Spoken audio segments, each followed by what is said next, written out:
2026-27 অর্থবছরের প্রস্তাবিত বাজেটে সোলার ও নবায়নযোগ্য জ্বালানি সম্পৃক্ত খাতগুলোকে রাখা হয়েছে করের বাইরে। তার বিপরীতে জীবাশ্ম জ্বালানি খাতের উপর বাড়িয়ে দেওয়া হয়েছে করের বোঝা।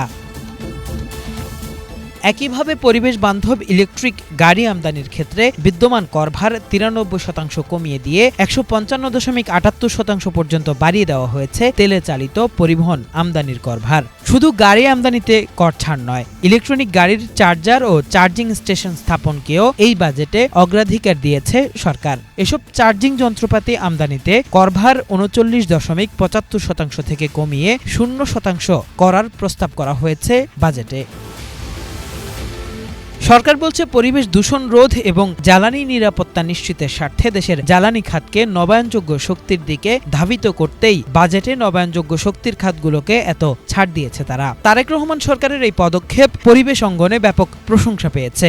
অনেকদিন পরে আমরা পরিবেশ অঙ্গনের জন্য একটি ভালো বাজেট দেখতে পাচ্ছি, যেটিতে বর্তমান সরকারের পরিবেশ রক্ষার প্রতি তাদের যেই আগ্রহ, তাদের যে দায়বদ্ধতার আন্ডারস্ট্যান্ডিং, সেটি আমরা লক্ষ্য করেছি। কারণ বাজেটের মাধ্যমে একটি সরকারের কোনো একটি সেক্টরে কতটুকু গুরুত্ব দিচ্ছে সেটি বোঝা যায়। এবং সেক্ষেত্রে বাংলাদেশের প্রধানতম যে এই কটি সমস্যা রয়েছে, জলবায়ু পরিবর্তনজনিত, আমাদের পানি রিলেটেড, নদী সংরক্ষণের বিষয়, আমাদের দূষণ রিলেটেড যে বিষয়গুলো, প্রধানতম যে বিষয়গুলো, সেগুলোর প্রতি সরকারের কমিটমেন্ট লক্ষ্য করা গেছে। বর্তমান যে বাজেট, সেই বাজেটে কিন্তু স্মরণ করে দিচ্ছে আমাদের বিএনপির পূর্ববর্তী আমলের যে বাজেটগুলো, যে কমিটমেন্টগুলো, সেগুলোকে, এবং তাদের যে পরিবেশ সংরক্ষণে তাদের অ্যাক্টিভিটিগুলোতে। কারণ এর আগেই 2001 সালে বিএনপির সরকারেই কিন্তু 2 স্টক 3 হুইলার বেবি ট্যাক্সিগুলো বন্ধ করে দূষণের একটা আগ্রাসন থেকে তখন ঢাকাবাসীকে রক্ষা করেছিল। আমরা এইবার যেটি দেখছি, প্লাস্টিকের বিরুদ্ধে তাদের অবস্থান, বা সিঙ্গেল ইউজ প্লাস্টিকের বিরুদ্ধে তাদের অবস্থান, দূষণকারী যানবাহনের বিরুদ্ধে তাদের অবস্থান, এটি আমাদেরকে পূর্ববর্তী বিএনপি সরকারের কাজের ধারাবাহিকতার একটি রূপ আমাদের দেখাচ্ছে। বাজেটে এই কর ছাড় বাংলাদেশকে খুব দ্রুত জ্বালানি সক্ষমতার দিকে নিয়ে যাবে বলেও মনে করছেন পরিবেশবাদীরা। সরকার যে অভাবনীয় এবং প্রশংসনীয় এবং দারুণ একটা উদ্যোগ নিয়েছে বা এই ঘোষণাটা দিয়েছে, এটা কিন্তু বাংলাদেশের জন্য একটা আমি বলবো রিমার্কেবল একটা ঘটনা। কারণ এনার্জি ট্রানজিশন যদি আসলেই করতে হয়, সেটা সরকারকেই সবার আগে এগিয়ে আসতে হবে, এবং সেই ক্ষেত্রে আমি মনে করি সরকার খুবই দারুণ একটা ডিসিশন নিয়েছে। আমার মনে হয় এইবার যে উদ্যোগটা নেওয়া হয়েছে, তার মাধ্যমে প্রচুর মানুষজন রিনিউয়েবলের দিকে ঝুঁকবে এবং আসলেই আগ্রহী হবে, এবং এটার মাধ্যমে বাংলাদেশ আসলে যে এনার্জি সোভারেনিটির দিকে এগিয়ে যাবে।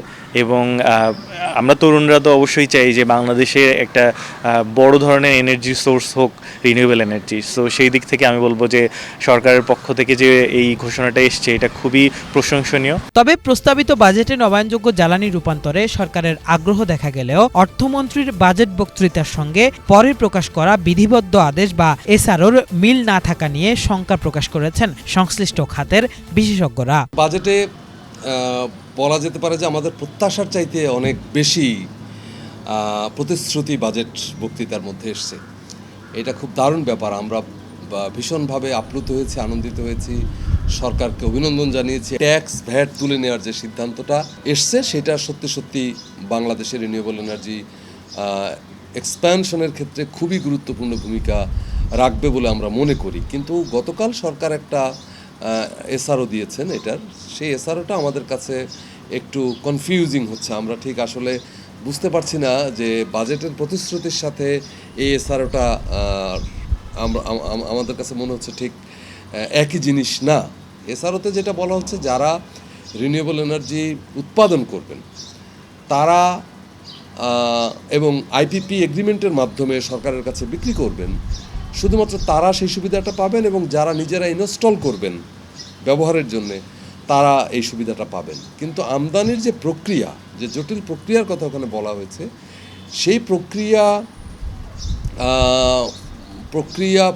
পূরণ করে আসলে ক্ষুদ্র আমদানিকারকদের পক্ষে বা ক্ষুদ্র যারা হোম সোলার সিস্টেম, বাংলাদেশের আপনি জানেন যে বাংলাদেশের মূল সোলারের ক্ষেত্রটা তৈরি হয়েছিল হোম সোলার সিস্টেমের মধ্য দিয়ে, এবং সেখানে আমাদের হিউজ পটেনশিয়াল, এবং খুচরা ব্যবসায়ী ছোট ছোট ব্যবহারকারীরাই আসলে বাংলাদেশে সোলার এনার্জির ক্ষেত্রে সবচেয়ে ভাইটাল ভূমিকা রেখেছে, ফলে তারা আসলে এখানে কোনো সুযোগ পাবে না। পাকিস্তানে ধরেন 3 বছরে তারা 20,000-22,000 মেগাওয়াট রুফটপ সোলার করে ফেলছে। আমাদের দেশে এটা খুবই সহজ, খুবই সম্ভব।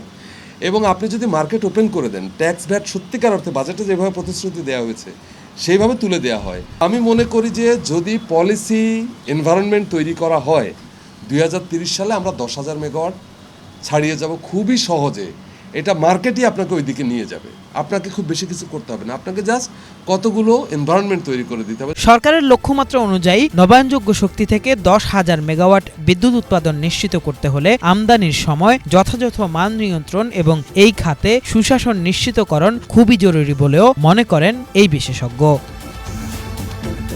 কিফায়েত শাকিল, বাংলা ভিশন, ঢাকা।